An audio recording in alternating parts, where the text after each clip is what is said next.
சாத்தாங்குளத்துல நடந்தது அத்துமீறல், இங்க நடந்தது ஒரு திருடு. 10 பவுன் நகை இன்னைக்கு என்னாச்சு? அதை எடுத்துட்டு போனது தவறு. போலீஸ் என்னதான் செய்யும்? அடிச்சுதானே கேட்க முடியும். இவர் என்ன சொல்றாருன்னா, மனுஷன் உயிர் ஒன்றும் பெருசு இல்லை 10 சவர நகையை விட அப்படிங்கிற மாதிரி சொல்றாரு. போலீஸ் என்னதான் பண்ணுவாங்க? அடிச்சுதான் ஆகணும். அடிக்கலாம், ஆனால் யாரையும் கொல்ல சொல்லலை. கம்ப்ளைண்ட் ஃபைல் பண்ணியிருக்கணும், கம்ப்ளைண்ட் ஃபைல் பண்ணல.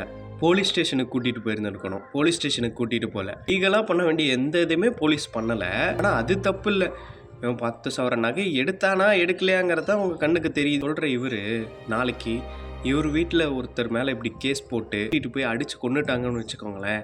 ஏயா இதுக்கு போயிட்டு அடித்து கொல்லுவீங்களான்னு இவரே கேட்பார். இங்கே ஹியூமனிட்டிங்கிற விஷயம் செத்துக்கிட்டு வருது. எல்லாரும் அவங்க வீட்டில் அவங்களுக்கு நடக்கிற வரையும் பிறருக்கு நடக்கிறத பார்த்து கவலைப்படுறதே கிடையாது. எனக்கு என்ன அப்படின்னு இருக்காங்க. ஆனால் இப்படி இருக்கிறவங்க இந்த பெரிய டிசாஸ்டர்ஸ், வெள்ளம், சுனாமி இந்த மாதிரிலாம் வரும்போது அது மதம் எதுவுமே பார்க்காம எல்லாரும் ஒன்றா சேர்ந்து நின்று ஒருத்தருக்கு ஒருத்தர் ஹெல்ப் பண்ணிட்டு இருப்பாங்க.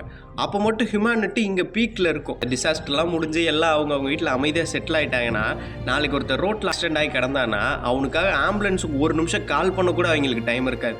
கேட்டால் எனக்கு டைம் இல்லை, ஆனால் ஃபோட்டோ வீடியோ எடுக்கிறதுக்கு மட்டும் இவங்களுக்கு டைம் இருக்கும். நம்ம நல்லா இருந்தால் போதும், நமக்கு 3 வேளை சாப்பாடு கிடைச்சா போதும் அப்படிங்கிற ஒரு சுயநலமான மைண்ட் செட்டுக்கு இங்கே எல்லாரும் வந்துட்டாங்க. இது எந்த அளவுக்கு இருக்குன்னா, இப்படி இல்லாதவனையும் பார்த்து நீ பொழைக்க தெரியாதவன்டா அப்படின்னு சொல்கிற லெவலுக்கு வந்துருச்சு.